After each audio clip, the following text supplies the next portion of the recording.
میں دودھ پی کر فارغ ہی ہوا تھا کہ دوپہر کا کھانا آ گیا۔ کھانا لانے والی کرم دین کی بیوی ہی تھی۔ اس نے چادر اس طرح اوڑھ رکھی تھی کہ چھوٹا سا گھونگھٹ بن گیا تھا، لیکن چہرہ بھی کسی حد تک نظر آ رہا تھا۔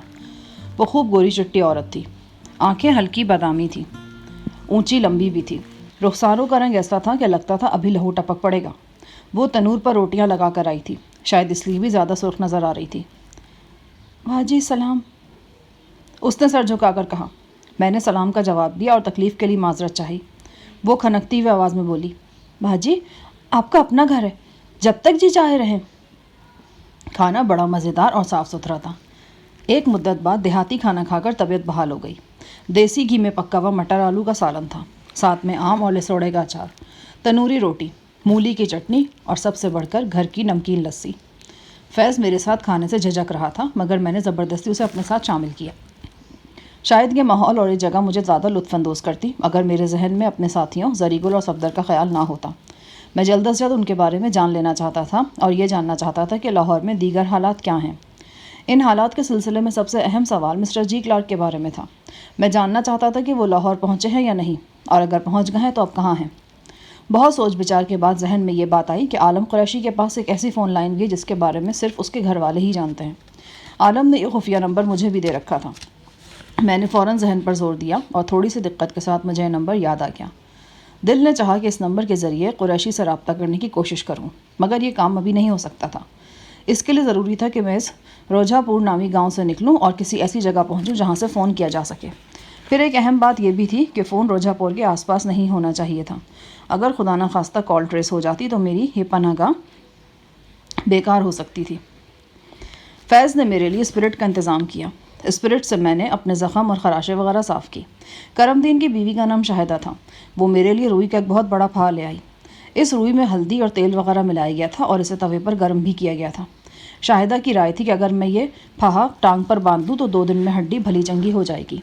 میں جانتا تھا کہ آرتھوپیڈک نقطہ نظر سے ایسا ہرگز نہیں ہو سکتا، لیکن یہ بات طریقہ علاج کی نہیں ہوتی، جذبے کی ہوتی ہے۔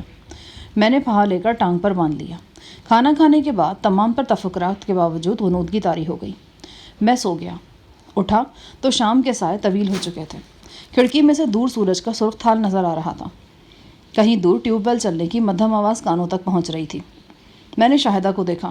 وہ صحن میں گھر کا کام کاج کر رہی تھی۔ کسی وقت برآمدے سے کرم دین کی کھانسی کی کمزور آواز بھی آ جاتی تھی۔ بھینس کا دودھ دھو کر بھری ہوئی بالٹی شاہدہ رسوئی کے قریب لائی، پھر مرغیوں کو اکٹھا کر کے دڑبے کی طرف لانے لگی۔ وہ بڑے بھرپور جسم کی مالک تھی، یوں لگتا تھا کہ اس کا بدن لباس میں سے پھٹ جائے گا۔ دوسری طرف بیچاری کا شوہر تھا جو طویل عرصے سے بستر سے لگا ہوا تھا۔ وہ گاہے گاہے بیوی کو آواز بھی دیتا۔ وہ لپکتی ہوئی آتی، کبھی اس کا تکیہ درست کر رہی ہے، کبھی دوا پلا رہی ہے، کبھی کروٹ بدلنے میں مدد دے رہی ہے۔ اندازہ ہوتا تھا کہ میاں بیوی میں محبت ہے۔ ماہوں سال کی گردش اور طویل بیماری کی خلیج نے بھی اس محبت کو کم نہیں کیا۔ شاید ایک وجہ یہ بھی تھی کہ میاں بیوی کی کوئی اولاد نہیں تھی۔ شادی کے آغاز میں 2 بچیاں پیدا ہوئیں اور چند دن بعد ہی فوت ہو گئیں۔ ایک تو بمشکل 2 روز ہی جی سکی تھی۔ اس کے 1.5-2 سال بعد کرم دین بیمار ہو گیا تھا۔ یہ باتیں حوالدار فیض نے مجھے بتائیں۔ فیض کہیں دکھائی نہیں دے رہا تھا۔ شاہدہ کمرے میں کوئی چیز لینے آئی تو میں نے فیض کے بارے میں پوچھا۔ بھاجی وہ دربار تک گئے ہیں، ابھی سلام کر کے آ جائیں گے۔ کون سا دربار؟ وہ ہولے سے مسکرائی تو اس کے دنداسے لگے دانت چمک اٹھے۔ بابے چانن والے کے مزار شریف کو یہاں دربار کہتے ہیں۔ آج جمعرات ہے نا، مزار جمعرات کو وہاں چراغاں ہوتا ہے اور نیاز وغیرہ بھی بٹتی ہے۔ اسی دوران میں فیض بھی آ گیا۔ وہ ایک رومال میں تبرک کے طور پر میٹھے چاول لے کر آیا تھا۔ بڑی عقیدت سے اس نے رومال میرے سامنے پھیلایا اور درخواست کی کہ میں اس تبرک میں سے ایک لقمہ لے لوں۔ میں نے لقمہ لیا۔ گیندے کے پھول، اگربتیاں، عطر، کئی خوشبوئیں ان چاولوں میں شامل ہو گئی تھیں اور اس کے ساتھ ایک سادہ لو عقیدت کی مہک بھی تھی۔ میرے بعد فیض چاولوں والا رومال کرم دین کے پاس لے گیا۔ وہ اپنے ہاتھ سے اسے تبرک کے چاول کھلانے لگا۔ وہ دونوں دیر تک آہستہ آواز میں باتیں کرتے رہے۔ میں بھی اٹھا اور لنگڑاتا ہوا ان کے پاس جا کر کھڑا ہو گیا۔ کرم دین کی آنکھیں گہرائی میں اتر چکی تھیں۔ وہ بڑی مشکل سے بول سکتا تھا۔ میں نے فیض سے پوچھا، ان کو کیا تکلیف ہے؟ یہ درخت سے گرے تھے، کمر پر چوٹ آئی تھی۔ شروع میں تو سہارے سے اٹھ بیٹھ لیتے تھے، آہستہ آہستہ بالکل معذور ہو گئے۔ اکثر بخار وغیرہ بھی رہتا ہے۔ گاؤں کی طرح اس مکان میں بھی بجلی کی روشنی موجود تھی، مگر بجلی کئی گھنٹے غائب رہتی تھی۔ اب بھی سرے شام ہی لائٹ چلی گئی تھی۔ شاہدہ نے برآمدے میں لالٹین جلائی اور کمروں میں دیے وغیرہ روشن کر دیے۔ خالص دیہاتی ماحول کا نقشہ تھا۔ مجھے جلکوٹ کی یاد آنے لگی۔ رات کو روشنیاں وغیرہ بجھا کر ہم سو گئے۔ صرف برآمدے میں لالٹین کی مدھم لو جلتی رہنے دی۔ فیض اور میں ایک کمرے میں سوئے تھے۔ کرم دین اور اس کی بیوی برآمدے میں تھے۔ برآمدے کے دروں کو چقوں کے ساتھ بند کر دیا گیا تھا۔ رات کسی پہر میری آنکھ کھلی۔ گھپ اندھیرا تھا۔ میں نے یوں ہی کمرے کا جائزہ لینے کے لیے لائٹر روشن کیا اور یہ دیکھ کر حیران ہوا کہ فیض اپنے بستر پر نہیں۔ دروازے کو دیکھا تو اسے باہر سے کنڈی لگی ہوئی تھی۔ بڑی پریشان کن صورتحال تھی۔ اگر اسے جانا ہی تھا تو کنڈی کیوں لگا کر گیا تھا؟ ایک دم ذہن میں خطرے کی گھنٹیاں بج اٹھیں۔ کہیں میرے ساتھ کوئی گیم تو نہیں ہوا؟ فیض بظاہر تو ایسا نظر نہیں آتا تھا، لیکن انسان کے دل میں کون جھانک کر دیکھ سکتا ہے؟ میرا دھیان بے اختیار ریوالور کی طرف چلا گیا۔ یہ ریوالور فیض نے ہی مجھے تھانے میں دیا تھا۔ میں نے ریوالور قمیص کے نیچے لگایا۔ میرا دھیان چھت کی طرف چلا گیا۔ ہوا اور روشنی وغیرہ کے لیے دیہات میں کبھی کبھی کمروں کی چھتوں میں روزن بھی رکھے جاتے ہیں۔ یہاں بھی کیسا ہی روزن تھا۔ اسے لکڑی کے ایک چھجے سے ڈھانپ دیا گیا تھا۔ میں چارپائی کھسکا کر روزن کے نیچے لے آیا اور تھوڑا سا اچھل کر روشن دان سے لٹک گیا۔ میرا تجسس مجھے مجبور کر رہا تھا کہ میں دیکھوں کہ مجھے کمرے میں کیوں بند کیا گیا ہے۔ چند ہی لمحے بعد میں چھت پر تھا۔ بغیر آواز پیدا کیے چھت سے صحن تک آنے میں مجھے کوئی زیادہ دشواری پیش نہیں آئی۔ اچانک مجھے اندازہ ہوا کہ بھینس کے چھپر کے قریب جو ڈھارا یعنی نیچے چھت والا کمرہ ہے اس میں ہلکی سی روشنی ہے اور کوئی موجود ہے۔ میں ننگے پاؤں بے آواز چلتا ڈھارے تک پہنچا۔ پختہ لکڑی کی بے ڈھنگی کھڑکی میں ہلکی سی درز موجود تھی۔ میں نے درز سے جھانکا اور سن رہ گیا۔ اندر دیے کی مدھم روشنی تھی۔ بستر پر شاہدہ اور فیض بغلگیر نظر آ رہے تھے۔ شاہدہ کے بال منتشر تھے۔ اس کا چہرہ انگارے کی طرح دہک رہا تھا اور اس نے خود کو فیض کی باہوں میں گم کر رکھا تھا۔ میں ایک بار دیکھ کر پیچھے ہٹ گیا اور پھر جس طرح آیا تھا اسی طرح احتیاط کے ساتھ کمرے میں واپس پہنچ گیا۔ برآمدے سے کرم دین کے کھانسنے کی مدھم آواز آ رہی تھی اور اس کھانستے ہوئے شوہر سے صرف چند گز کی دوری پر اس کی بیوی ایک دوسرے شخص کے ساتھ مصروف تھی۔ عورت کے بہت سے میں نے ایسے روپ دیکھے ہیں جنہوں نے بری طرح چونکایا تھا۔ یہ روپ بھی ان میں سے ایک تھا۔ ایک طرف بیمار شوہر کی محبت اور اس کی مسلسل خدمت گزاری، دوسری طرف شوہر کے دوست کے ساتھ تعلقات۔ نہ جانے کیوں میری چھٹی حس نے پکار کر کہا کہ کرم دین ان تعلقات سے مکمل طور پر بے خبر نہیں ہے۔ نیند آنکھوں سے اڑ چکی تھی۔ 1.5 گھنٹے بعد فیض دبے قدموں اندر چلا آیا۔ اس نے بڑی احتیاط سے کنڈی گرائی اور کمرے میں چلا آیا اور اندر سے کنڈی لگا کر وہ آرام دہ بستر پر لیٹ گیا۔ صبح دم میں نے گھر کی مالکن کو دیکھا۔ اس نے لباس بدلا ہوا تھا اور اجلی اجلی نظر آتی تھی۔ بڑی تیزی کے ساتھ وہ گھر کے کام کاج کرتی پھر رہی تھی۔ فیض کو دیکھ کر شبہ بھی نہیں ہوتا تھا کہ اس شخص نے رات کس طرح گزاری ہے۔ ناشتہ ایک بار پھر دیہاتی طرز کا تھا اور بے حد تگڑا تھا۔ دیسی گھی کے پراٹھے، دیسی انڈوں اور پیاز کا آملیٹ، حلوہ اور میٹھی لسی۔ شاہدہ نے میرے لیے نیا پھا بھی بڑی محنت سے تیار کیا تھا۔ دوپہر تک حوالدار فیض نے میرے لیے ایک نئے جوڑے کا انتظام کر دیا تھا۔ میں نے اچھی طرح منہ ہاتھ دھویا، پانی اور اسپرٹ سے اپنے زخم اور خراشیں وغیرہ صاف کی۔ اس کے بعد کپڑے بدلے، قمیص کے نیچے ریوالور لگایا، چادر اوڑھی اور باہر جانے کے لیے تیار ہو گیا۔ فیض نے 500 روپے میری جیب میں ڈال دیے اور کہا کہ مزید کا انتظام وہ شام تک کر سکتا ہے۔ میں نے فی الحال اسے منع کر دیا۔ کب تک آ جائیں گے؟ فیض نے پوچھا۔ شام سے پہلے انشاءاللہ۔ احتیاط کیجیے گا۔ اس نے کچھ جھجکتے ہوئے کہا، بلکہ بہتر تھا کہ آپ آج نہ جاتے۔ کیا بات ہے؟ تم کچھ چھپا رہے ہو؟ فیض نے اپنے تکیے کے نیچے سے ایک اخبار نکالا اور میری جانب بڑھا دیا۔ پچھلے صفحے پر ایک اشتہار تھا۔ اس میں میری تصویر تھی۔ نیچے درج تھا، شاہجہان والوقار احمد مختلف فوجداری مقدمات میں طویل عرصے سے پولیس کو مطلوب ہے۔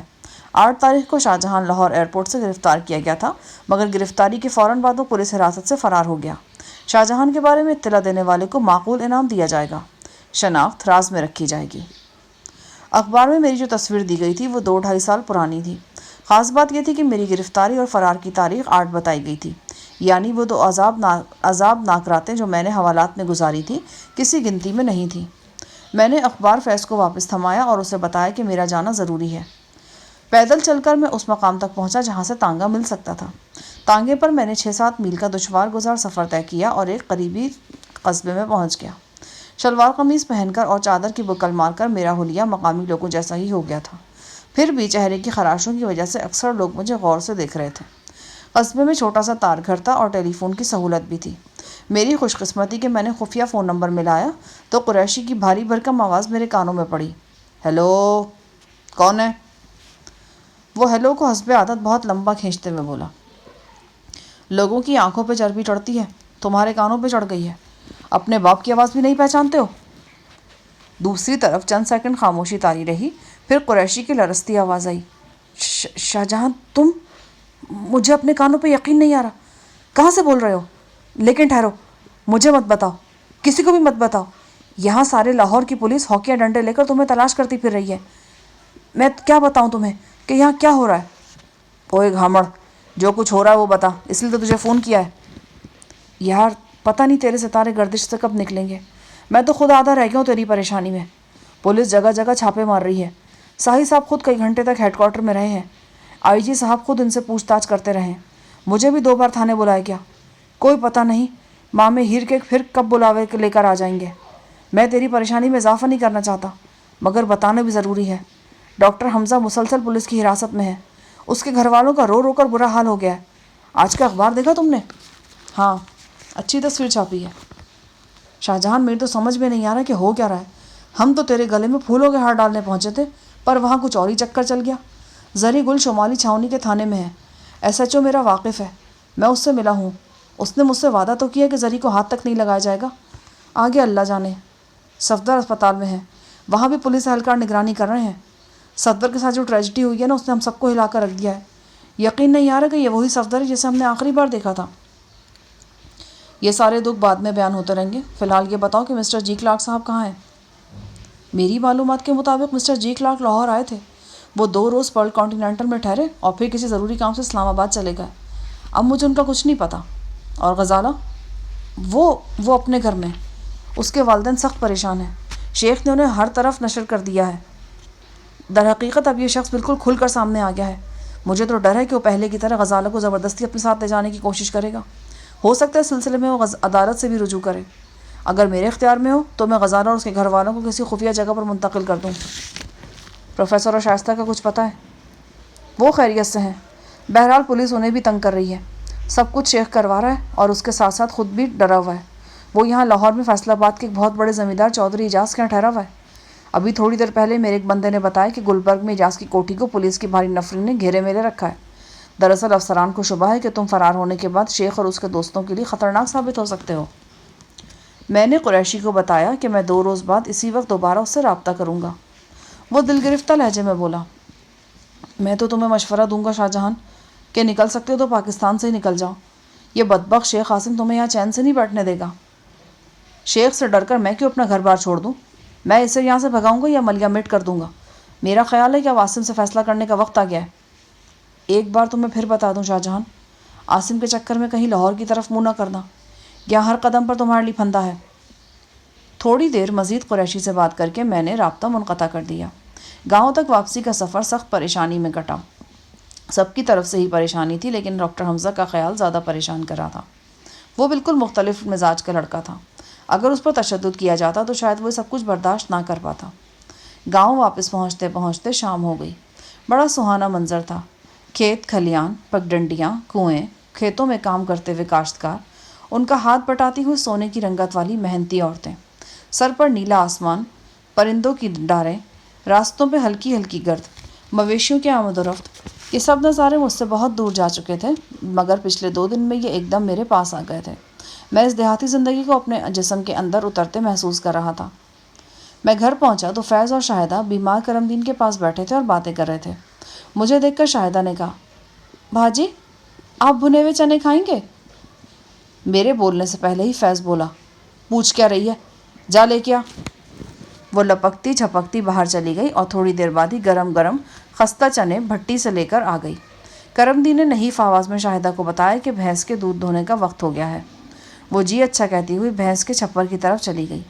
پتہ نہیں وہ ایسی تیز رفتاری سے کام کرتی تھی یا فیض کی وجہ سے اسے پڑ لگے ہوئے تھے۔ میں اور فیض کرم دین کے پاس بیٹھے باتیں کرتے رہے۔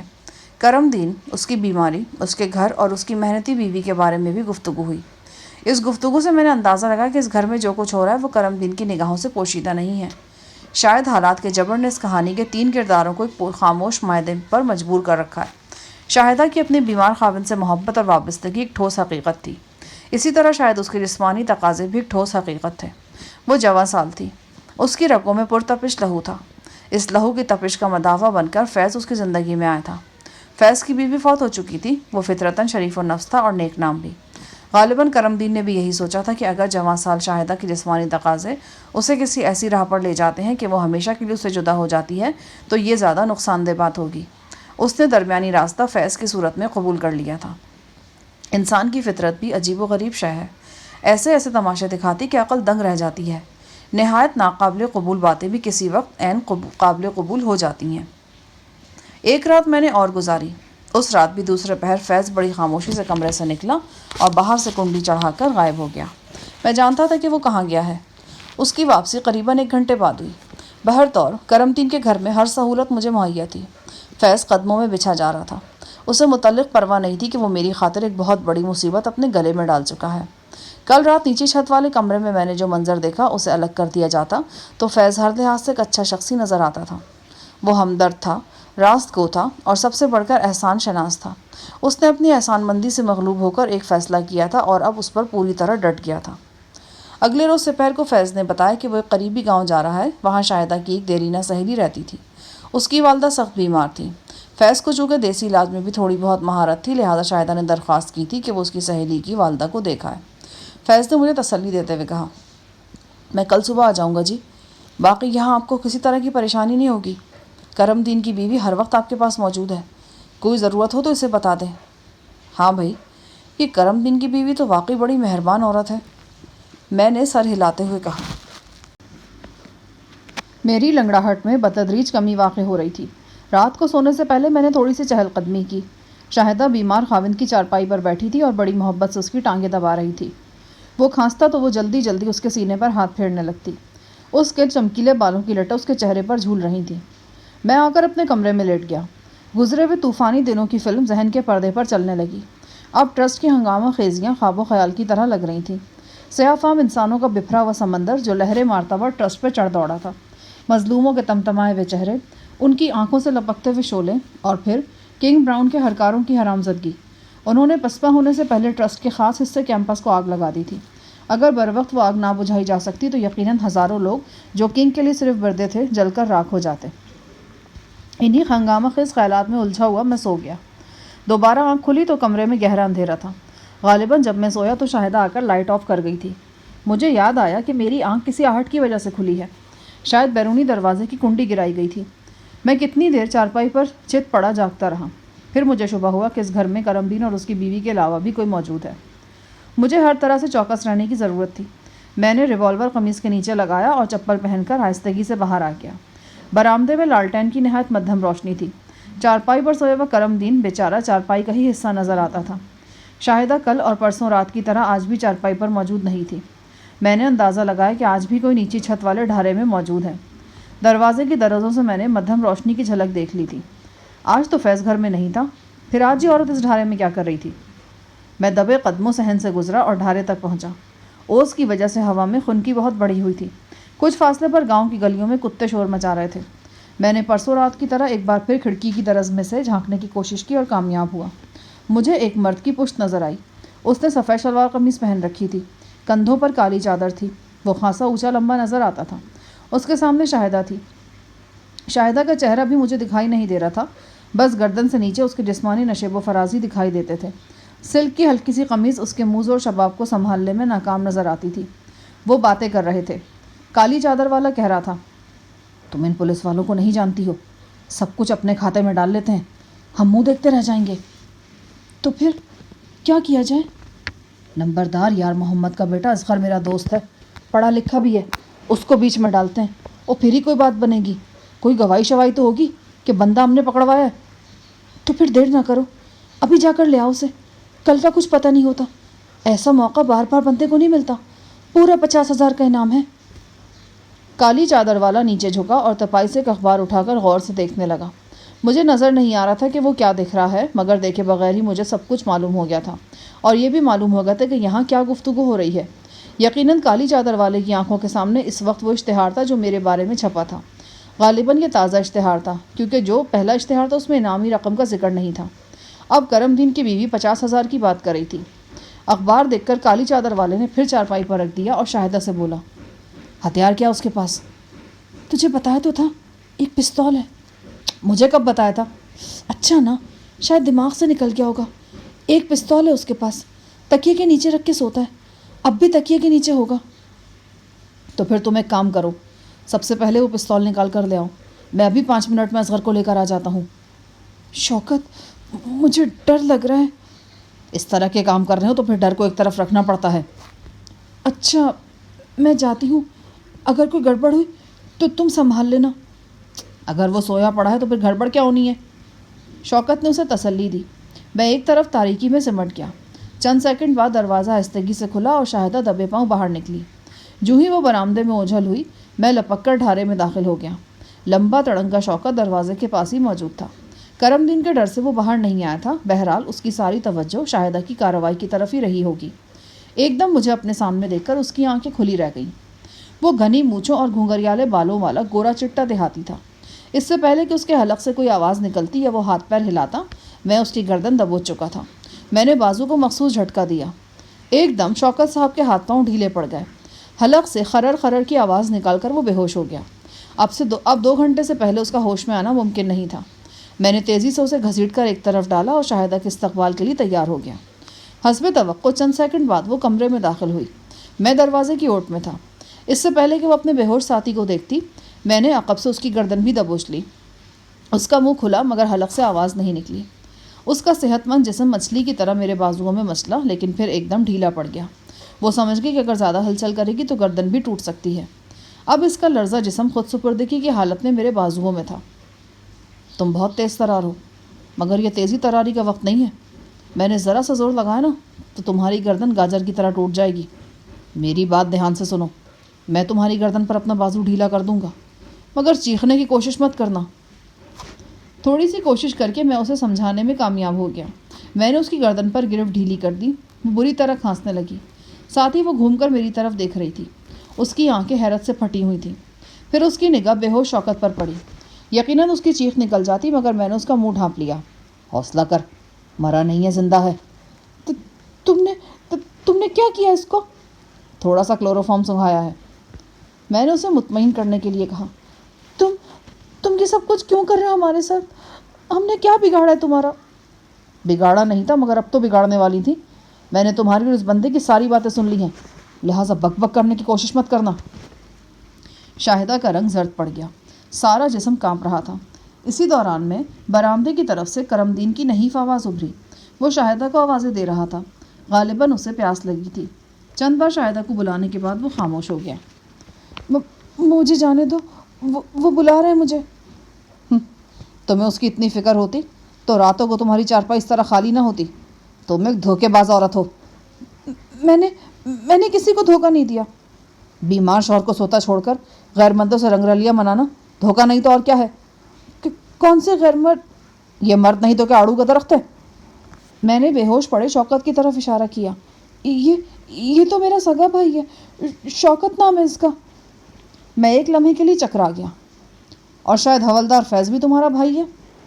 اس بار شاہدہ کا رنگ زرد رنگ کچھ اور زرد ہو گیا۔ بھاجی، تم کہنا کیا چاہتے ہو؟ خبردار جو مجھے بھاجی کہا۔ تم ایک غلط کار عورت ہو۔ تم اپنے سگے بھائی کے ساتھ مل کر ابھی جو منصوبہ بنا رہی تھی وہ سارا میں نے خود سنا ہے۔ 50,000 پر رال ٹپکاتے ہوئے تمہیں بھاجی کا خیال آیا اور نہ اپنے یار فیض کا۔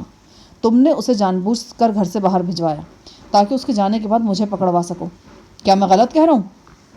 میں نے ریوالور نکال کر اس کے سر سے لگا دیا۔ کچھ دیر سوچنے کے بعد وہ ایک دم رونے لگی اور سر جھکا کر بولی، مجھے معاف کر دو بھاجی، مجھ سے غلطی ہو گئی، میں آپ کی گناہ گار ہوں۔ میں لالچ میں آ گئی تھی۔ دراصل ہاں بکو بھی۔ اس کی ہچکی بن گئی، پورے جسم میں تلاطم تھا۔ کوشش کے باوجود وہ کچھ بول نہیں پا رہی تھی۔ میں نے اسے بازوؤں کی گرفت سے آزاد کر دیا۔ اس نے جھک کر اپنی اوڑھنی اٹھائی، اپنا آپ ڈھانپا اور مجھ سے کچھ دور جا کر کھڑی ہو گئی۔ وہ کچھ دیر تک کھڑی روتی رہی، تب ایک بار پھر ہاتھ جوڑ کر معافی مانگنے لگی۔ میں نے بے ہوش شوکت کو اٹھا کر چارپائی پر ڈالا اور کمبل اڑا دیا۔ اس کی صورت دیکھ کر اندازہ ہوا کہ وہ واقعی شاہدہ کا بھائی ہے۔ میں نے کمبل کے نیچے ہاتھ ڈال کر اچھی طرح اس کی تلاشی لی۔ ذاتی استعمال کی دیگر اشیاء کے علاوہ اس کے لباس سے گراری دار چاقو بھی برآمد ہوا۔ قریباً 8 انچ پھل کا یہ چاقو میں نے اپنی جیب میں رکھ لیا۔ اس کے بعد شاہدہ کو لے کر میں اپنے کمرے میں آ گیا۔ اس کا شوہر کرم دین اسے چند بار پکارنے کے بعد سو چکا تھا۔ میں نے شاہدہ سے کہا کہ وہ چارپائی پر بیٹھ جائے۔ وہ چارپائی کے کنارے پر ٹک گئی۔ میں نے کرسی سنبھال لی۔ کیا ضرورت تھی تمہیں اتنے روپوں کی؟ کیا نہیں تھا تمہارے پاس؟ اس نے اپنے شفاف رخساروں پر پھسلتے ہوئے آنسو پوچھے۔ کچھ دیر تک ہچکیاں روکنے کی کوشش کرتی رہی، پھر بولی، ماں جی آپ شاید میری بات کا یقین نہیں کریں گے، کیونکہ میں آپ کی نظر میں بہت خراب عورت ہوں۔ تمہاری بات ایسی غلط بھی نہیں ہے، لیکن تم کہو، میں یقین کرنے کی پوری کوشش کروں گا۔ خدا کی قسم باجی، میں یہ پیسے کرم دین کے لیے چاہتی تھی، میں اس کا علاج کرانا چاہتی تھی، میں اس کو ایسے مرتے ہوئے نہیں دیکھ سکتی۔ بے شک میں بری عورت ہوں، مگر قسم پیدا کرنے والے کی، میں کرم دین سے بڑا پیار کرتی ہوں، میں اس کو کچھ ہوتے نہیں دیکھ سکتی۔ وہ پھوٹ پھوٹ کر رونے لگی۔ اس کمرے میں دیے کی مدھم روشنی میں شاہدہ سے دیر تک میری بات ہوئی۔ اس بات چیت کے دوران وہ ایک بار اپنے بھائی کو دیکھنے ڈھارے میں گئی، ایک بار کرم دین کے پکارنے پر اس نے اسے پانی پلایا۔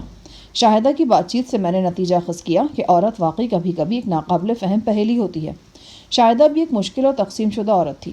اس کی فطری اور مزاجی مجبوریوں کی وجہ سے فیض اس کی زندگی میں ضرور آیا تھا، مگر اپنے شوہر سے اس کی محبت بھی کم نہیں ہوئی تھی۔ اس کے ذہن میں اب بھی وہ حسین ماضی بسا ہوا تھا جس کا تعلق اس سے اور کرم دین سے تھا۔ وہ ایک بار پھر اسی حسین ماضی میں جانے کی خواہش رکھتی تھی۔ اس گھر میں، اس آنگن میں بیتے دنوں کو پھر سے اپنے روبرو دیکھنا چاہتی تھی، اپنے ہنستے مسکراتے صحت مند شوہر کی باہوں میں سونا چاہتی تھی۔ آج رات اس نے جو قدم اٹھایا وہ انہی دبی خواہشوں کا غماز تھا۔ اتفاقاً اس نے اخبار میں میری تصویر دیکھی تھی اور اس سنہری موقع سے فائدہ اٹھانے کا فیصلہ کیا تھا۔ اگلے روز بذریعہ فون ایک بار پھر عالم قریشی سے میری بات ہوئی۔ قریشی حسب معمول کچھ کھا رہا تھا۔ فون پر بھی مجھے چپ چپ کی آواز سنائی دی۔ میری آواز پہچان کر وہ ایک دم الرٹ ہو گیا۔ اس نے چند خبریں سنائیں، ان میں سے ایک دو اچھی خبریں بھی تھیں۔ ان اچھی خبروں میں سے ایک خبر یہ تھی کہ ساحل صاحب کی کوششوں سے حمزہ تھانے سے واپس آ گیا تھا۔ زری گل کی بھی گرفتاری ڈال دی گئی تھی۔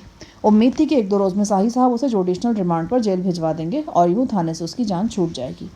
قریشی نے مجھے بتایا کہ کل اچانک شیخ عاصم کے محافظوں نے رات کے وقت اپنے ہی ایک ساتھی پر فائرنگ کر دی، جس کے سبب وہ شدید زخمی ہو کر اسپتال پہنچ گیا۔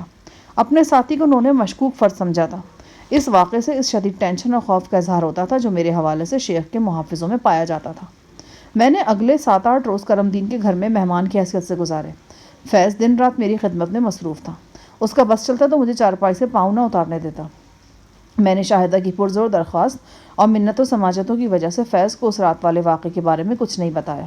شاہدہ نے اپنے لمبے تڑنگے بھائی شوکت کی طرف سے بھی رو رو کر ضمانت دی تھی کہ وہ اس معاملے میں ہرگز اپنی زبان نہیں کھولے گا۔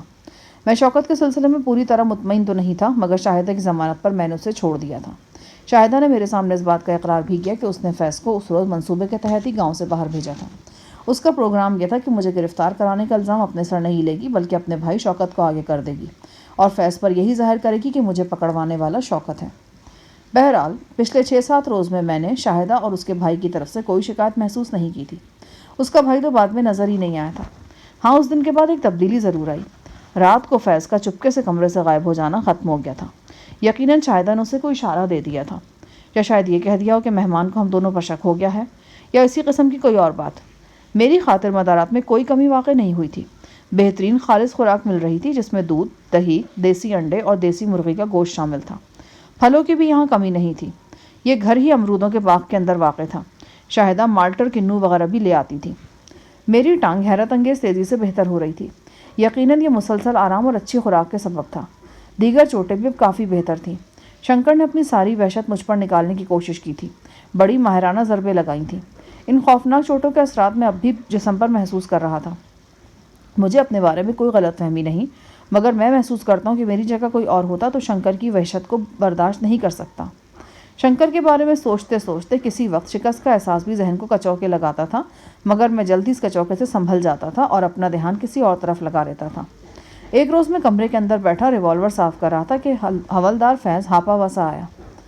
جناب، آپ کے لیے ایک اہم خبر ہے۔ خیریت کی تو ہے نا؟ جی ہاں، خیریت کی ہے۔ شیخ عاصم آپ کے آس پاس موجود ہے۔ کیا کہنا چاہتے ہو؟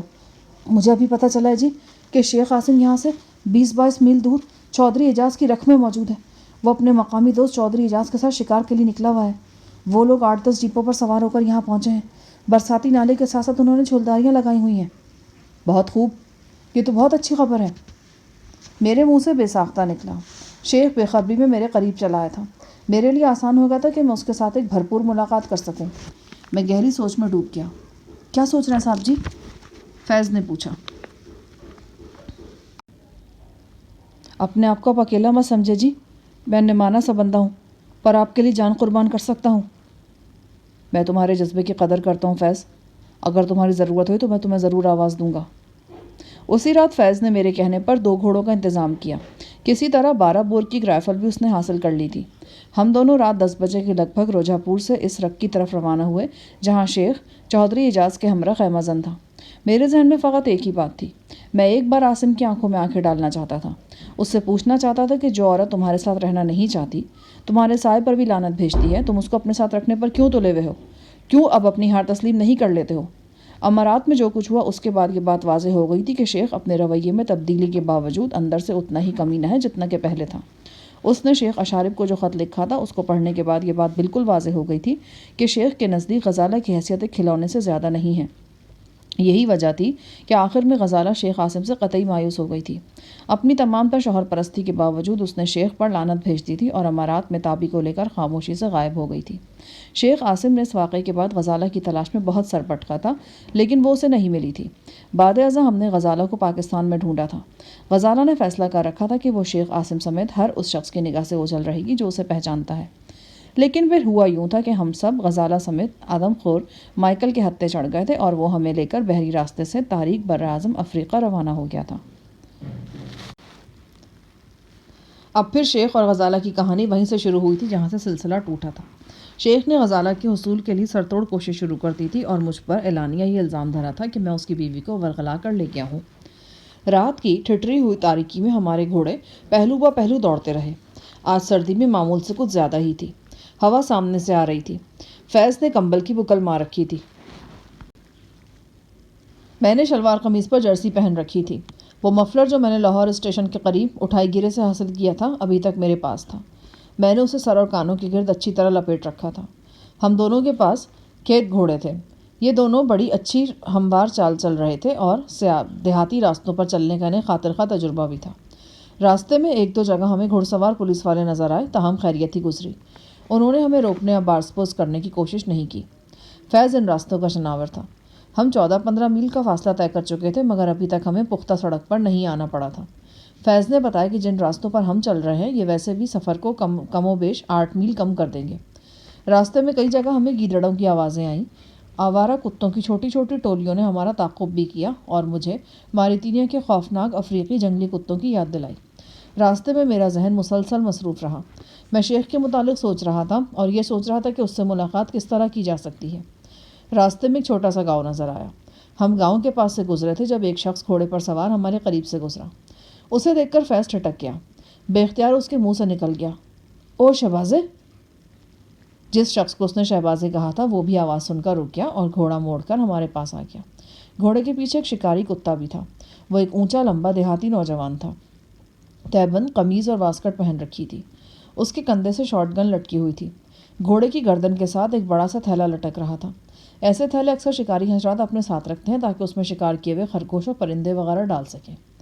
شہباز نامی یہ نوجوان اور حوالدار فیض ایک دوسرے کو اچھی طرح جانتے تھے۔ شہباز نے فیض سے پوچھا کہ وہ کہاں جا رہا ہے۔ فیض نے بہانہ بنا کہ قریبی گاؤں میں کوئی عزیز بیمار ہے، اس کی خبر لینے جا رہے ہیں۔ اور تم کہاں جا رہے ہو؟ شکار پر۔ اگر تھوڑا سا وقت ہے تو آؤ میرے ساتھ، تمہیں بڑے مزے کا شکار دکھاؤں۔ مزے کا کیا مطلب؟ فیض نے پوچھا۔ آج کل یہاں علاقے میں خاص قسم کی مرغابی آئی ہوئی ہے۔ اس کے سینے پر نیچے کی طرف سفید دھاری سی ہوتی ہے۔ یہ عام مرغابی سے تھوڑی سی بڑی بھی ہے اور اس کا گوشت ایسا مزیدار ہے کہ جو کھاتا ہے بس سوچتا ہی رہ جاتا ہے۔ شکاریوں نے بس ابھی تک 20-30 پرندے ہی شکار کیے ہوں گے۔ ایک دانے کی قیمت 400 روپے تک رہی ہے یہاں پہ۔ تو اس مرغابی کے شکار کو جا رہے ہو تم؟ ہاں، ارادہ تو یہی ہے۔ ایک بڑے خاص بندے نے 1-2 دانوں کی فرمائش کی ہے، اب دیکھیں قسمت ساتھ دیتی ہے یا نہیں۔ فیض بولا، تمہاری بات سن کر دل تو یہی چاہتا ہے کہ تمہارے ساتھ چلیں، مگر بیمار کی مجبوری ہے۔ چلو پھر کسی دن پروگرام بنا لیتے ہیں۔ دونوں نے ایک دوسرے کو اپنا اپنا پتہ ٹھکانہ بتایا۔ فیض نے شہبازے سے میرا تعارف بھی اپنے ایک ساتھی اور دوست کی حیثیت سے کرایا۔ یہ شہباز اپنی بات چیت سے بلند حوصلہ اور دلچسپ آدمی معلوم ہوتا تھا۔ ایسے لوگ بڑی تیزی سے بے تکلف ہوتے ہیں اور زندگی میں آگے بڑھنے کے لیے مشکل حالات میں بھی کوئی نہ کوئی راستہ ڈھونڈ لیتے ہیں۔ میں نے اور فیض نے اپنا سفر جاری رکھا۔ قریباً 1 گھنٹے بعد ہم اس مقام پر پہنچے جسے رک کہا جاتا تھا۔ ڈیک نالے کے ساتھ ساتھ یہ ایک گھنا جنگل تھا اور دور تک پھیلا ہوا تھا۔ یہاں کیکر، ٹاہلی اور جنتر کے درخت بڑی کثرت سے تھے۔ جلدی ہمیں کافی فاصلے پر مدھم روشنیاں نظر آئیں۔ میرا خیال ہے جناب یہی شکاریوں کا کیمپ ہے۔ یہ دیکھیں، یہ زمین پر ٹائروں کے نشان بھی نظر آ رہے ہیں۔ اس نے ٹارچ کی روشنی زمین پر پھینکی۔ واقعی وہاں جیپ کے چوڑے ٹائروں کے نشانات دکھائی دے رہے تھے۔ بہتر تو یہی ہے کہ ابھی ہم یہیں رکیں۔ مجھے یقین ہے کہ شیخ قاسم اپنی سیکیورٹی کا سخت انتظام کر رکھا ہوگا۔ فیض نے اس بات میں سر ہلایا۔ ہم نے اپنے تھکے ہوئے گھوڑے وہیں درختوں کے ساتھ باندھ دیے اور ادھر ادھر ٹہلنے لگے۔ مشرق کی طرف سے صبح صادق کے آثار نظر آنے لگے تھے۔ گیدڑوں اور کتوں وغیرہ کی آوازیں بتدریج کم ہو رہی تھیں۔ پرندوں کی چہچہاہٹ آہستہ آہستہ نمایاں ہونے لگی اور پھر جوں جوں روشنی بڑھتی گئی یہ چہچہاہٹ ایک جھنکار کی صورت اختیار کر گئی۔ فیض نے اپنی رائفل پر مسلسل ہاتھ میں رکھی ہوئی تھی۔ میں نے وجہ پوچھی تو اس نے کہا، یہ جنگلی سوروں کا علاقہ ہے جی، اس کے علاوہ خطرناک جنگلی بلے بھی ہیں، کثرت سے دیکھے جاتے ہیں، ہمیں ہوشیار رہنے کی ضرورت ہے۔ آپ برا نہ مانیں تو ایک بات پوچھوں؟ آپ نے ابھی بتایا کہ جس شخص سے آپ ملنا چاہتے ہیں اس کے ارد گرد سخت سیکیورٹی ہے اور یہ سخت سیکیورٹی آپ کی وجہ سے ہے، پھر ملاقات کیسے ہوگی؟ یہ سوال میرے بھی ذہن میں ہے، لیکن امید ہے کہ کوئی نہ کوئی راستہ نکل آئے گا۔ ویسے یہ بھی ممکن ہے کہ سیکیورٹی اتنی زیادہ نہ ہو جتنی ہم سمجھ رہے ہیں۔ جب بندہ سیر و تفریح پہ نکلتا ہے تو خود کو کافی ایزی محسوس کرنے لگتا ہے وہ۔ ویسے ایک بات ہمارے حق میں جاتی ہے جناب، آج سردی بہت زیادہ ہے، ہم اپنا سر منہ سی طرح لپیٹے رکھیں نا تو عجیب بھی نہیں لگے گا، مگر جب دھوپ نکل آئے گی تب تو اتنی ٹھنڈ نہیں رہتی۔ آج دھوپ نکلنے کا امکان بھی کم ہی ہے جی۔ فیض نے آسمان پہ تیرتے ہوئے بادلوں کے بڑے بڑے ٹکڑے دیکھ کر کہا۔ وہ ٹھیک ہی کہہ رہا تھا۔ کچھ دیر بعد دن نکلا تو وہ ابر آلود تھا۔ درختوں کے درمیان ہوا بھی سائیں سائیں کرتی گزر رہی تھی۔ میں نے فیض کو درختوں کے ایک جھنڈ میں پہنچا دیا اور اس سے کہا کہ وہ یہیں پر رک کر میری واپسی کا انتظار کرے۔ اگر میں شام تک واپس نہ ہوں تو وہ واپس روجھا پور چلا جائے، میں خود ہی پیدل واپس پہنچ جاؤں گا۔ فیض میرے حوالے سے بری طرح فکر مند تھا۔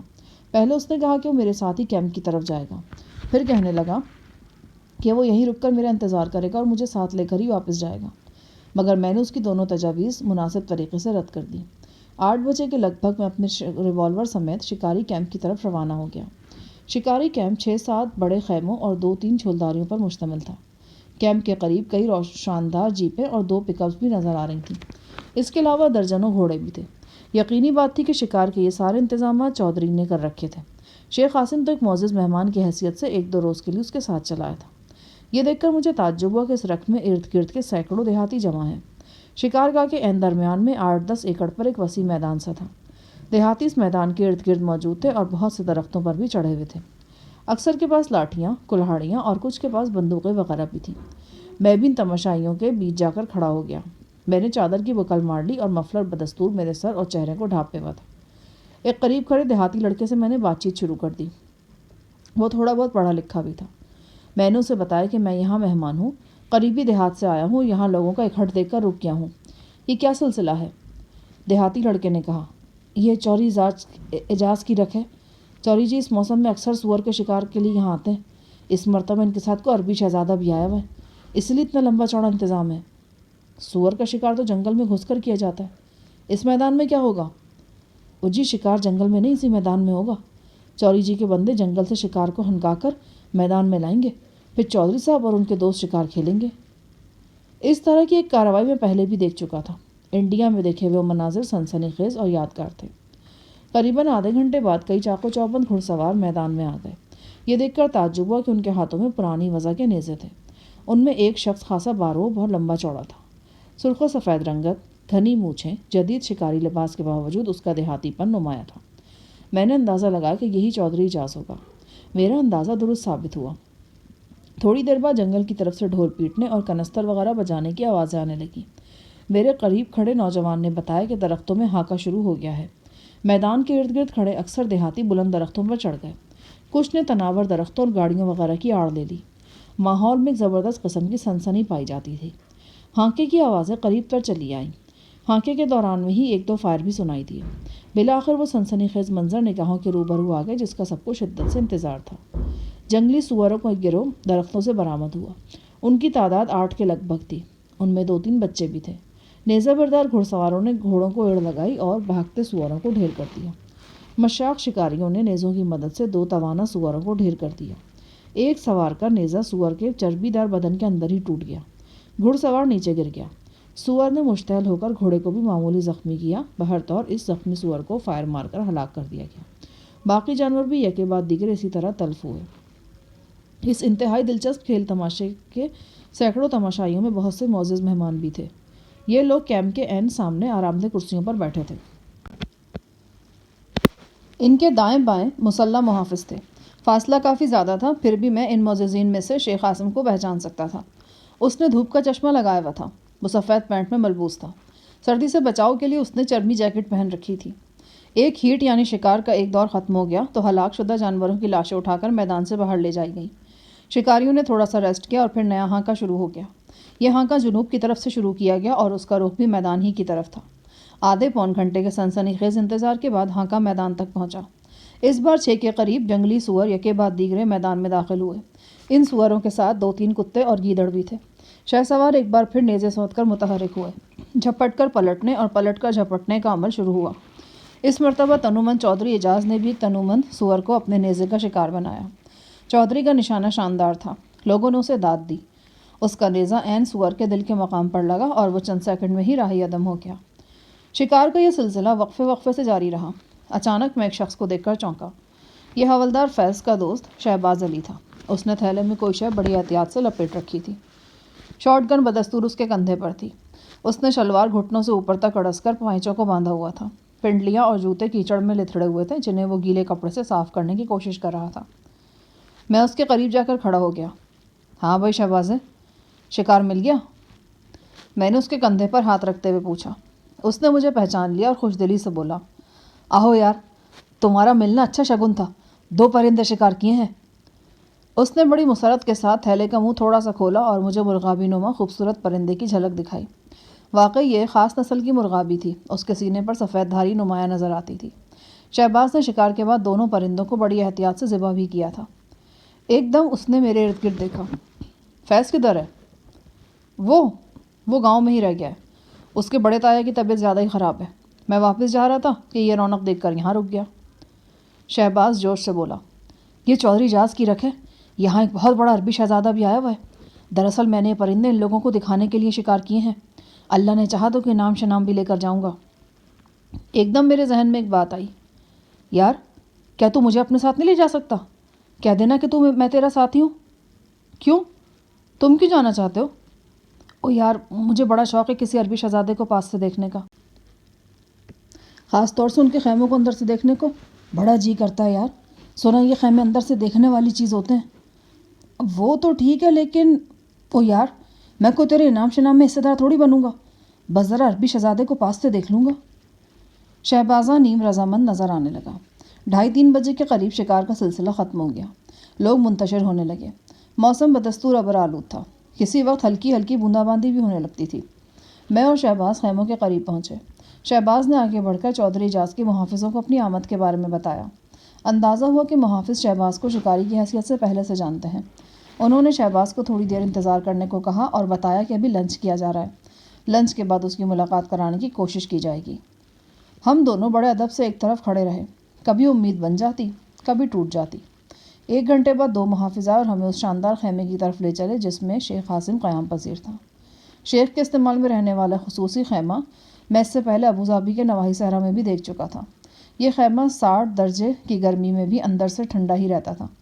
اس خیمے کو دیکھتے ہی مجھے ابوظہبی کا صحرا یاد آیا اور اس صحرا میں ملنے والے تمام کردار، خوبرو شاری، عشق پیشہ الماجد، ابی باقر، اشارب اور پتہ نہیں کون کون یاد آ گئے۔ عرصہ گزر گیا تھا مگر انوکھی قبائلی سردار شاری اور الماجد کے ہنگامہ خیز عشق کی یادیں میرے ذہن میں تازہ تھیں۔ بہرحال ہم جوتے اتار کر اور کپڑے جھاڑ کر شیخ کے شاندار خیمے میں داخل ہوئے۔ وہ بڑے ٹھاٹ سے سامنے ہی بیٹھا تھا۔ محافظ الٹے پاؤں باہر نکل گیا۔ ہم دونوں نے جھک کر سلام کیا۔ شہباز نے بڑے ادب سے شیخ عاصم کے سامنے جھک کر تھیلا کھولا، مگر اس سے پہلے کہ عاصم پرندوں پر نگاہ ڈالتا اس کی نگاہ میرے چہرے پر جم گئی۔ مجھے اس کی آنکھوں میں ناگواری کی جھلک نظر آئی۔ شاید یہ ناگواری اس وجہ سے تھی کہ میں نے ابھی تک مفلر چہرے سے نہیں ہٹایا تھا۔ یوں تو شہبازے نے بھی اپنی پگڑی سے سر اور چہرہ ڈھانپ رکھا تھا مگر خیمے میں داخل ہوتے وقت اس نے چہرہ ننگا کر لیا تھا۔ تم کون ہو؟ شیخ عاصم نے ٹوٹی پھوٹی اردو میں کہا۔ میں نے اطمینان سے قمیص کے اندر سے ریوالور نکالا اور شیخ کی کھوپڑی کا نشانہ لے لیا۔ شیخ کے 14 طبق روشن ہو گئے۔ میں نے چہرے سے مفلر ہٹا دیا۔ خبردار شیخ، تم کسی کو آواز نہیں دو گے۔ میرے لہجے نے شیخ کو منجمد کر دیا۔ وہ کتنی ہی دیر تک حیران نظروں سے میرا چہرہ تکتا رہا اور پھر اپنے مخصوص باروب لہجے میں بولا، کیا چاہتے ہو تم؟ تم سے فیصلہ کرنا چاہتا ہوں۔ میں چاہتا ہوں کہ ہم غزالہ کے بارے میں کھل کر بات کر لیں۔ میری بیوی کے بارے میں بات کرنے والے تم کون ہوتے ہو؟ وہ تمہاری بیوی نہیں ہے عاصم، اور تم اپنا لہجہ بھی درست رکھو، ورنہ میں قسم کھاتا ہوں کہ اسی جگہ تمہیں ڈھیر کر دوں گا، چاہے اس کے بعد تمہارے کتے میرا جسم بھی چھلنی کرتے ہیں۔ میرے لہجے میں چھپی ہوئی آگ نے شیخ کو سمجھا دیا کہ میں جو کہہ رہا ہوں وہ کر گزروں گا۔ ویسے بھی کمر پر لگنے والی شدید چوٹ کے بعد سے شیخ میں وہ پہلے والا دمخم اور پھرتی نہیں رہ گئی تھی۔ شیخ کا نہایت قیمتی کولٹ پسٹل اس کے قریب بھی فولڈنگ تپائی پہ رکھا تھا۔ میں نے آگے بڑھ کر وہ پسٹل قبضے میں لے لیا۔ میرے ساتھ آنے والا شہبازہ ابھی تک سکتے کی حالت میں کھڑا تھا۔ اسے کچھ سمجھ نہیں آ رہا تھا کہ ایک دم کی کیا ہو گیا۔ ایک عام سے دیہاتی نے نہ صرف عربی شہزادے پر پستول تان لیا بلکہ اس کو اپنے روب میں بھی لے آیا۔ ایک دم اس کا خوف اپنی حد سے بڑھ گیا۔ وہ پلٹ کر وسیع خیمے کے دروازے کی طرف بھاگا۔ میں نے کولٹ پسٹل والا ہاتھ گھما کر اس کی کدی پہ مارا۔ یہ بڑی جچی تلی ضرب تھی۔ شہبازہ اوندھے منہ قالین پر گرا اور گرتے ہی ساکت ہو گیا۔ موقع دیکھ کر شیخ نے بھی اپنی جگہ سے حرکت کی کوشش کی، مگر اس سے پہلے کہ وہ اپنی جگہ سے مکمل طور پر کھڑا ہو سکتا، ریوالور ایک بار پھر اس کی طرف سیدھا ہو چکا تھا۔ میں نے شیخ سے کہا کہ میرے سر پر خون سوار ہے، وہ میرا امتحان لینے کی کوشش نہ کرے۔ میں نے اس سے کہا کہ وہ خیمے کے دروازے پر پہنچے اور محافظوں کو ہدایت دے کہ اگلی ہدایت تک کوئی بھی خیمے میں داخل نہ ہو۔ کچھ تذبذب کے بعد شیخ نے میری ہدایت پر عمل کیا۔ اس نے دروازے میں سے سر باہر نکال کر محافظوں سے کہہ دیا کہ کچھ دیر کے لیے اسے ڈسٹرب نہ کیا جائے۔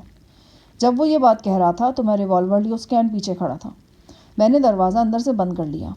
فائبر گلاس کا یہ دروازہ عام دروازوں کی طرح تھا اور اس پورے خیمے کی طرح یہ دروازہ بھی فولڈ ہو کر 2.5 فٹ مربع کی جگہ میں آ سکتا تھا۔ خیمے کے 2 حصے تھے۔ مجھے اندیشہ تھا کہ دوسرے حصے میں کوئی موجود نہ ہو۔ میں نے پردہ ہٹا کر جھانکا۔ خیمے کا یہ پورشن ایک چھوٹے سے لگژری بیڈ روم کی طرح تھا۔ اس بیڈ روم میں کسی لڑکی کے لباس ٹنگے ہوئے تھے۔ ایک طرف زنانہ جوتوں کے 4-5 جوڑے رکھے تھے۔ ایک فولڈنگ الماری میں قیمتی وسکی کی بوتلیں سجی ہوئی تھیں۔ قیمتی سگریٹ، بہترین perfumes, VCR، portable T V, x فلمیں، مساج کے لوازمات، یہاں وہ سب کچھ موجود تھا جو شیخ اعظم کی زندگی کا حصہ تھا۔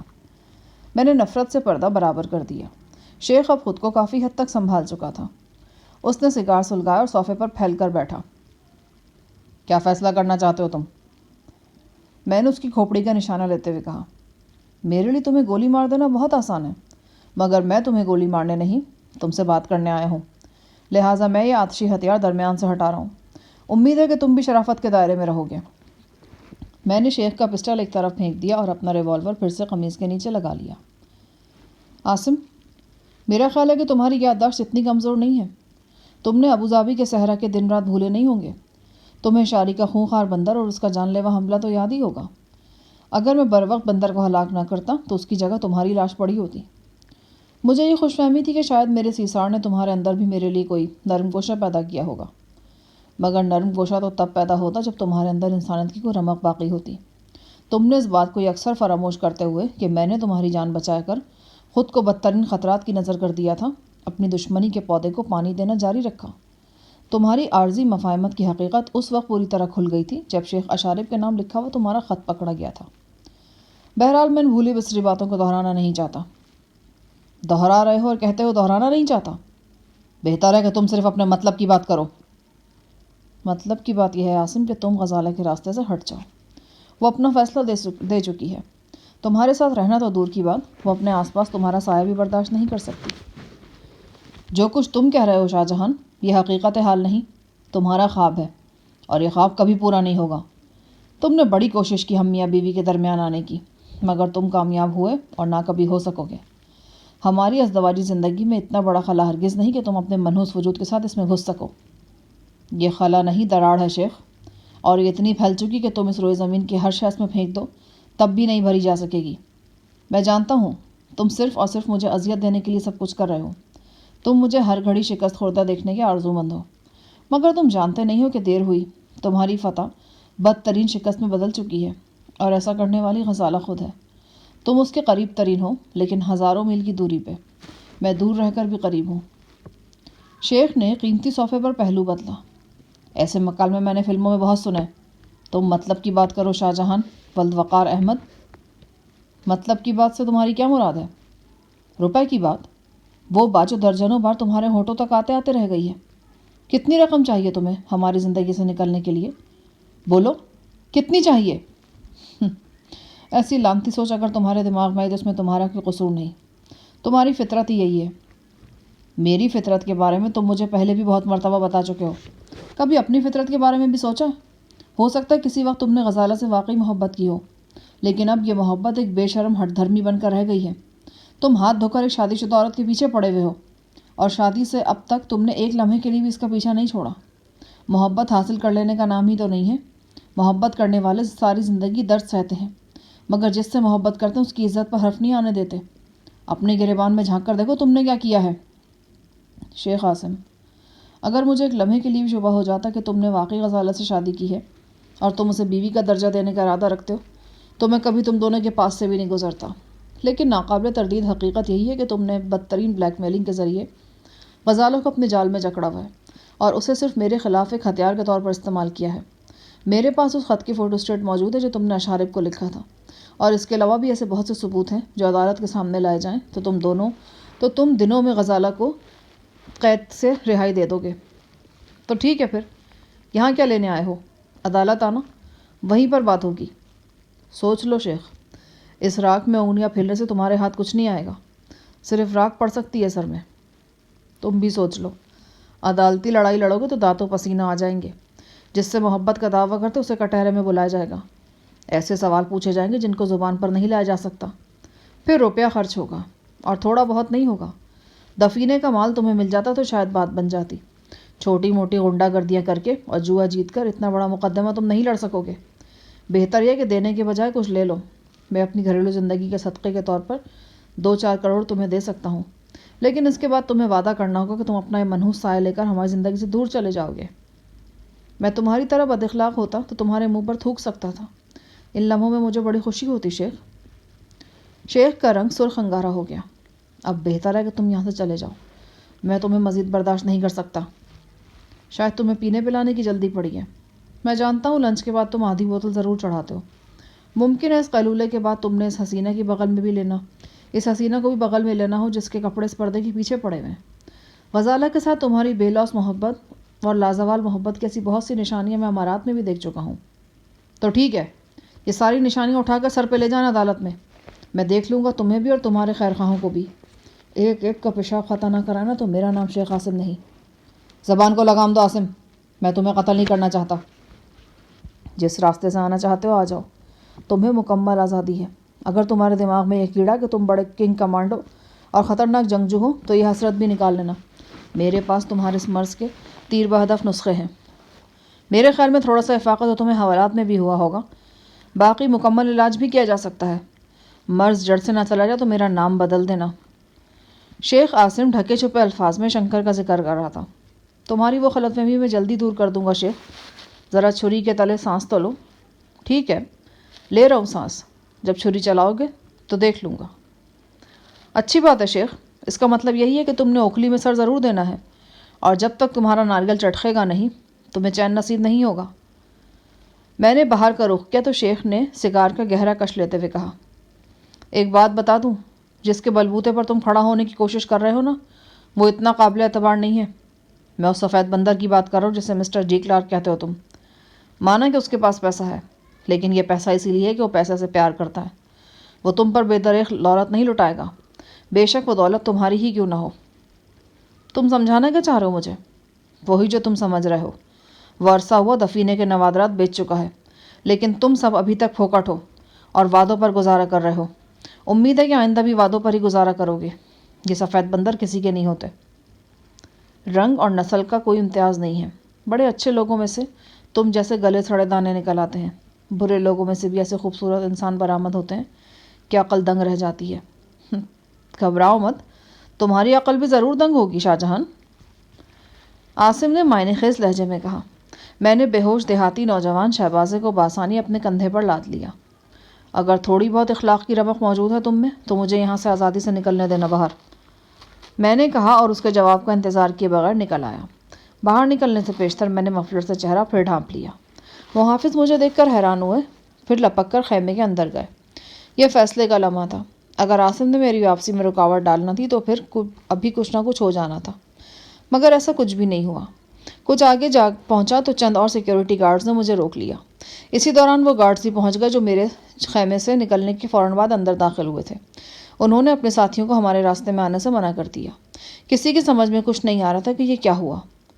کیمپ سے کچھ دور آ کر درختوں میں شہبازے کا گھوڑا اور کتا موجود تھے۔ میں نے ایک آدمی کی مدد سے شہباز کو گھوڑے پر لادا اور خود اس کے پیچھے بیٹھ گیا۔ شہبازے کی شاٹ گن میں نے گھوڑے کی زین کے ساتھ باندھ دی تھی۔ شام کے سائے پھیلنے شروع ہو گئے تھے۔ میں نے گھوڑے کو ارد لگائی اور ارد گرد کے افراد کو حیران چھوڑ کر درختوں کی طرف بڑھ گیا۔ میں نے اپنے تعاقب کا پورا خیال رکھا تھا۔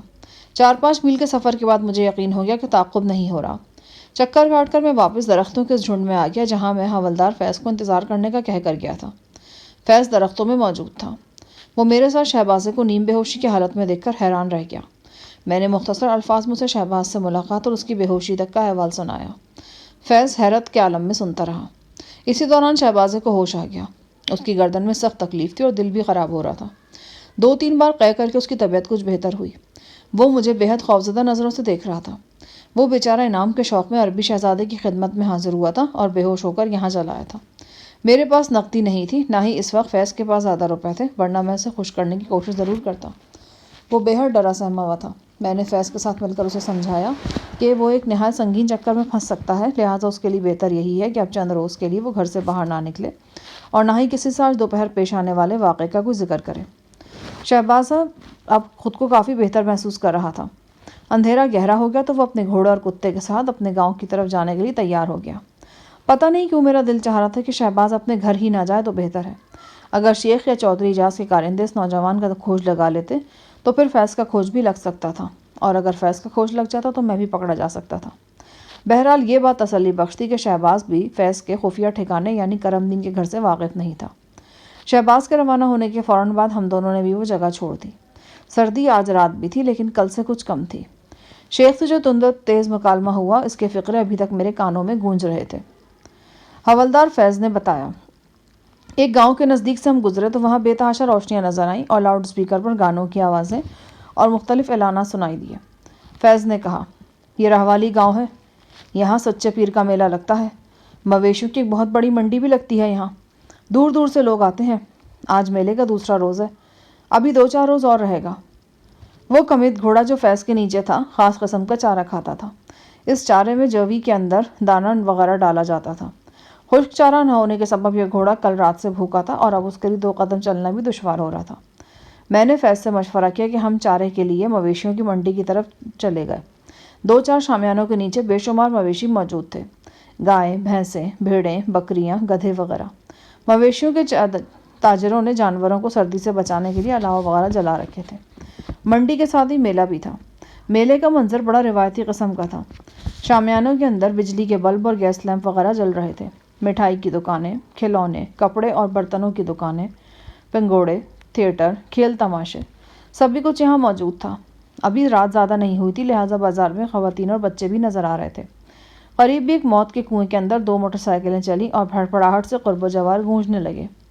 اچھا، میلے کے مناظر دیکھتے دیکھتے اچانک میری نگاہ ایک چہرے پر پڑی اور میں بری طرح چونک گیا۔ میں گھوڑے سے اترا ہوا تھا اور لگام میرے ہاتھ میں تھی۔ میں نے بے اختیار ہو کر لگام فیض کو تھمائی۔ وہ پوچھتا ہی رہ گیا کہ کیا ہوا، مگر میں سنی انسنی کرتا ہجوم میں داخل ہوا۔ میں نہیں چاہتا تھا کہ وہ چہرہ میری نگاہوں سے اوجھل ہو جائے۔ میں لوگوں کے درمیان راستہ بناتا تیزی سے آگے بڑھنے لگا۔ میری نگاہیں چاروں طرف گردش کر رہی تھیں۔ اس شخص نے اورنج کلر کی کڑھائی دار قمیض پہن رکھی تھی۔ میں چند قدم آگے گیا تو قمیض کی جھلک پھر نظر آئی۔ میں نے قمیض کو نگاہ میں رکھا اور لوگوں سے ٹکراتا ہوا قمیض والے کی طرف بڑھنے لگا۔ قمیض والا ایک شامیانے کے پیچھے اوجھل ہو گیا۔ میں دوڑا۔ کئی لوگوں سے ٹکراتا ہوا میں شامیانے کے عقب میں پہنچا۔ قمیض والا مجھے کہیں دکھائی نہیں دیا۔ میں سٹپٹا کر رہ گیا۔ جو چہرہ مجھے ابھی دکھائی دیا تھا وہ میرا جانا پہچانا تھا۔ یہ شنکر کا قریبی ساتھی راہل ٹوبا تھا۔ راہل ٹوبا سے کراچی اور بمبئی میں کئی سنسنی خیز ملاقاتیں ہو چکی تھیں۔ ایک دفعہ یہ شخص میرے ہاتھوں مرتے مرتے بھی بچا تھا۔ راہل کا اس میلے میں پائے جانا میرے لیے تعجب خیز تو تھا مگر ناقابل یقین نہیں۔ شنکر پاکستان میں موجود تھا، بلکہ شیخ کے ارد گرد ہی پایا جاتا تھا۔ اب شیخ اس علاقے میں موجود تھا تو ممکن ہے شنکر بھی آس پاس ہو۔ شنکر کے ساتھ اس کے ساتھی بھی ہو سکتے تھے۔ راہل کو دوبارہ ڈھونڈنے کی کوشش میں ناکام ہو کر میں فیض کے پاس واپس آیا۔ اس نے ایک دکاندار سے بالٹی لے کر گھوڑے کو چارہ ڈال دیا تھا اور اب جلیبیاں کھانے کے ساتھ ساتھ میرا انتظار بھی کر رہا تھا۔ کیا ہوا جی؟ کس کے پیچھے گئے تھے آپ؟ تھا ایک پرانا دوست۔ تو آپ نے آواز دے دی تھی نا؟ نام یاد نہیں رہا تھا۔ میں نے فیض کو ٹال دیا۔ اچانک ایک طرف سے شور سنائی دیا اور میلے میں بھگدڑ کے آثار نظر آئے۔ یوں لگا جیسے پولیس والے لاٹھی چارج کر رہے ہیں۔ ہم نے بھاگتے ہوئے ایک شخص کو روک کر پوچھا کہ کیا ہوا؟ ادھر تھیٹر میں موسیقی کا پروگرام تھا، ایک مشہور فلمی ڈانسر نے بھی آنا تھا، وہ نہیں آئی اس لیے لوگوں نے کرسیاں توڑنی شروع کر دی ہیں۔ بھگدڑ کی وجہ سے کئی دکانوں کے شامیانے گر گئے، دکانوں کا نقصان بھی ہوا، لوگ ایک دوسرے سے جھگڑنے لگے۔ ہم نے آگے جا کر دیکھا، کچھ افراد زخمی پڑے تھے۔ اس دوران میں کچھ لوگ مٹھائی کی ایک دکان پر ٹوٹ پڑے اور دیکھتے ہی دیکھتے سب کچھ لوٹ کر لے گئے۔ جس تھیٹر میں ہنگامہ ہوا تھا اسے بھی نقصان پہنچا تھا۔ لوگوں نے بورڈ توڑ پھوڑ دیے اور مچانیں بھی گرا دی گئیں جن پر چڑھ کر انتظامیہ کے لوگ ٹکٹ فروخت کرتے تھے اور لڑکیاں ناچ کر تماشائیوں کو اپنی طرف متوجہ کرتی تھیں۔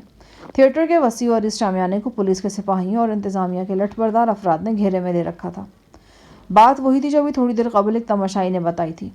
مشہور فلمی ڈانسر کے نام پر ٹکٹ بیچے گئے اور وہ ڈانسر تھیٹر میں پہنچی ہی نہیں تھی۔ نتیجے میں تماشائیوں نے توڑ پھوڑ کر کے اپنے غصے کا اظہار کیا تھا۔ اچانک مجھے اپنے سے چند گز کے فاصلے پر پھر راہل نظر آیا۔ اس کا رخ تھیٹر کی طرف تھا۔ اس کی اورنج کلر کی قمیص ٹیوب لائٹ کی روشنی میں خوب چمک رہی تھی۔ میں نے فیض سے کہا، یہی ہے وہ بندہ جسے میں تلاش کر رہا تھا۔ میں نے یوں ہی کہا تھا، یہ دوست وغیرہ نہیں ہے، یہ مخالف پارٹی کا بندہ ہے۔ کیسے قابو میں کرنا ہے جی؟ بات تو یہی ہے، لیکن پہلے یہ دیکھنا ہوگا کہ اس کے ساتھ کتنے لوگ ہیں۔ فیض پوری طرح الرٹ ہو گیا۔ اس کے پاس لائسنس یافتہ رائفل موجود تھی۔ میری قمیض کے نیچے بھی ریوالور تھا۔ نہ جانے کیوں مجھے احساس ہو رہا تھا کہ راہل کے ساتھ شاید ایک دو بندے اور بھی ہیں۔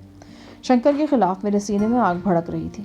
اس آگ کو شنکر ہی ٹھنڈا کر سکتا تھا اور شنکر کا پتہ مجھے راہل سے مل سکتا تھا۔ عین ممکن تھا کہ